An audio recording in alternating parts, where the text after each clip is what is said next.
Hello everyone, and hello from Forth Mountain in the snow. So I'm just up here for a walk in the beautiful snow, and I thought I'll give you a little message here, as by now you probably have listened to the first section of your philosophy talks and are familiarizing yourselves with the idea that everything around us is consciousness, everything around us is intelligent life and not just simple matter.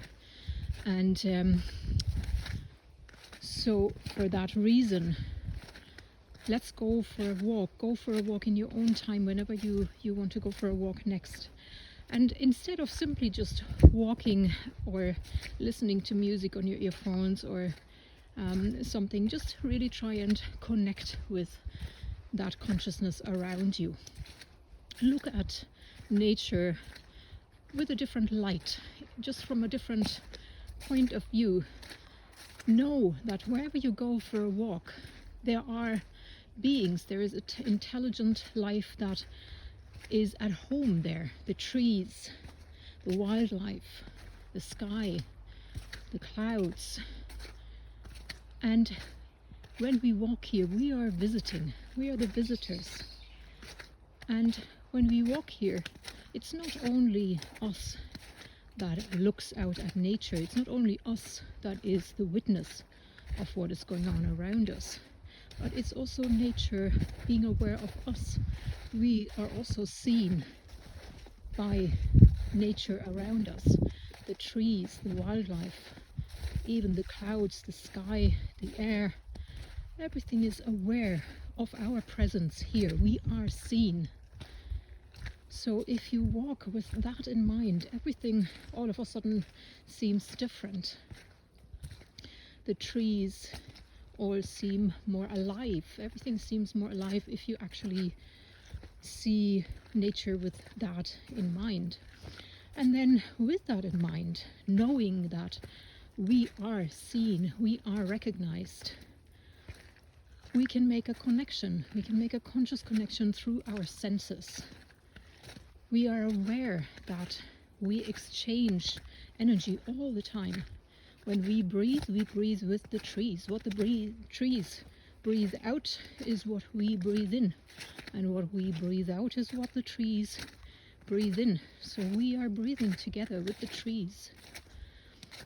When we walk, try to be aware of the rhythm you cause, the vibration of your footsteps traveling deep down into the ground. It is felt by the earth, like you're giving the earth a massage. So spin this thread a little bit further also of what else are you giving. Maybe you're bringing a little bit of bird seed for the wildlife, for the birds. Maybe you want to sing a song. If you're in a private space somewhere, sing a song or a mantra and give it to all that is listening around you.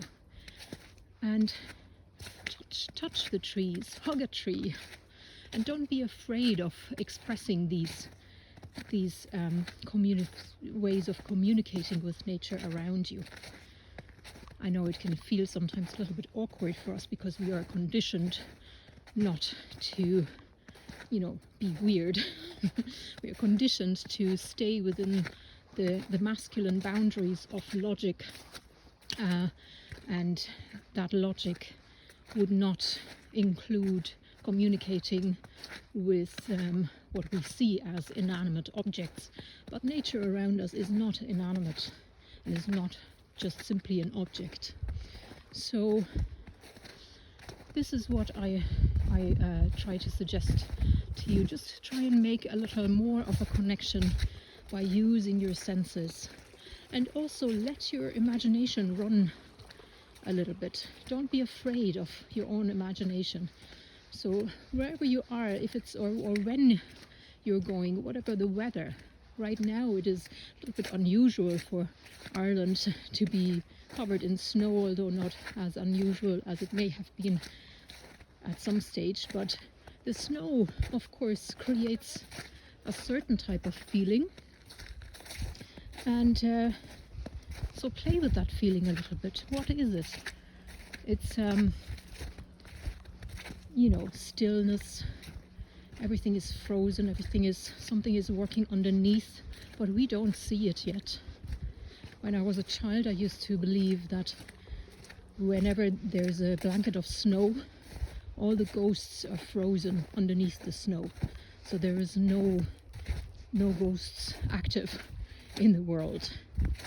So this was my child's imagination, but like I said, don't be afraid of letting your imagination go a little bit. Spin your own tales. It doesn't matter if they make sense. They are your associations that become images, symbols, archetypes, the language of your soul. So enjoy your walk and look at the world around you a little bit differently this time.